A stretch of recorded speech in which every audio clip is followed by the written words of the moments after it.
जनाब हाथ उठा करके हरे राम जी को भरोसा दिलाइए कि हम हैं इसलिए आए। क्योंकि अमूमन होता यह है कि हम अपने महापुरुषों की जयंती और पुण्यतिथि को मनाते हैं, लेकिन उनके विचारों पर उतरना बहुत बड़ी चुनौती है। उसका ज्वलंत उदाहरण मैं देता हूं।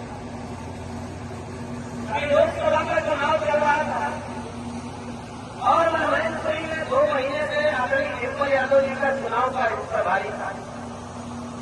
2 महीना बाराबंकी से एक दिन नहीं आया। इसी बीच मेरी माता जी की बहुत स्वास्थ्य खराब हुआ, बीच में आना जाना हुआ, उसके बाद निधन हो गया। और जब निधन के बाद जो 13वीं संस्कार होता है, जब उसकी नौबत आई तो मैं थोड़ा सा ट्रेनिंग कर पाऊंगा, क्योंकि हम ऐसे परिवारों से आते हैं कि अभी लड़ाई शुरू हुई। किसकी लड़ाई शुरू हुई? जागरूकता। भले देश को आजाद हुए 78 साल हो गए, या पेरियार जगह सिंह को 40 साल हो गए, लेकिन अभी भी हमारा समाज पीछे है। और उसका कारण है कि हम आज सुनते हैं कि हम आप मेहनत नहीं करते हैं। तो मैंने अपने यहाँ ट्रेनिंग संस्कार को कल मना कर, मैं पहली बार राजनीतिक जीवन जीता। अरे बात करने के लिए और जीवन थोड़ा होना चाहिए, क्योंकि हम लोगों को जनता देने से जाना है।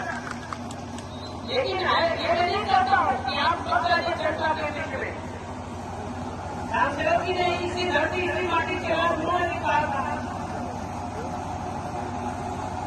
कि पहले एक नजर अपनी 24 साल में एक बार पे, एक नजर अपनी खेती बाड़ी मंत्री नजर संसद पे, दूसरी बारीक नजर राजनीति में रखना पड़ेगा।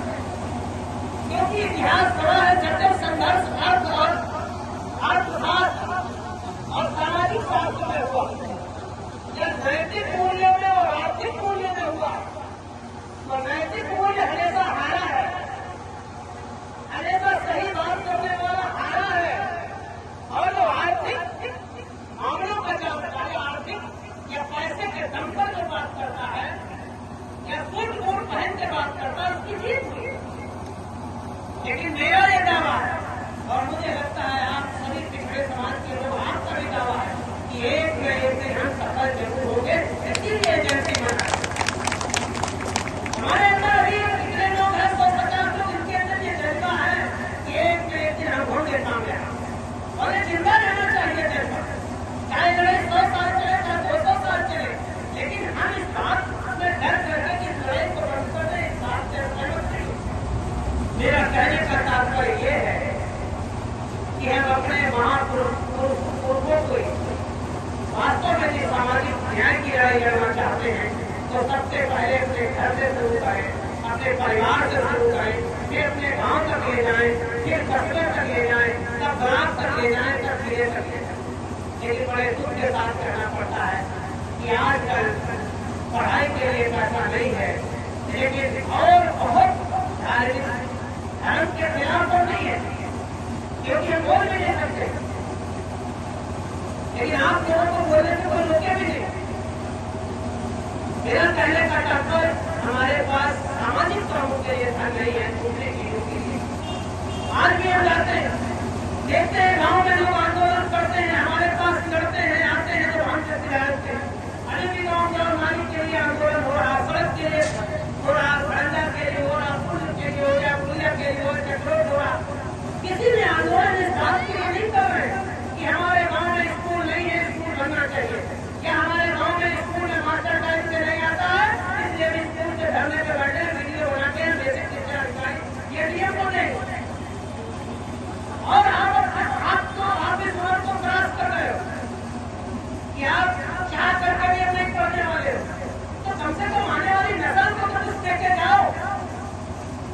और इस दुनिया में आगे जाने के लिए एक ही रास्ता है, आप इस खेत से 5 क्विंटल धान पैदा करते हो, 10 क्विंटल पैदा कर लोगे, एक भैंस से 10 किलो दूध देते हो, 20 किलो दूध पैदा कर लोगे। एक दिन में किसी धन्ना सेठ के 500 मजदूरी पाते हो, 1500 भी कमा लोगे, तब भी आप अपने बच्चों में मूल रूप परिवर्तन नहीं ला सकते हो। एक ही रास्ता शिक्षा था। इसीलिए अम्बेडकर ने कहा था शिक्षा उससे नीचा दूध है जो पिएगा वो बुढ़ाएगा। शिक्षा ही एक ऐसा रास्ता है जो गरीबी और अमीर भिखारी को तोड़ सकता है। शिक्षा यदि आपका बच्चा पढ़ लिख गया तो मुंबई हो या दिल्ली हो या प्रधानमंत्री हो या सुप्रीम कोर्ट का जज हो, उसके सामने खड़े होकर के हाथ में हाथ डाल करके विधायक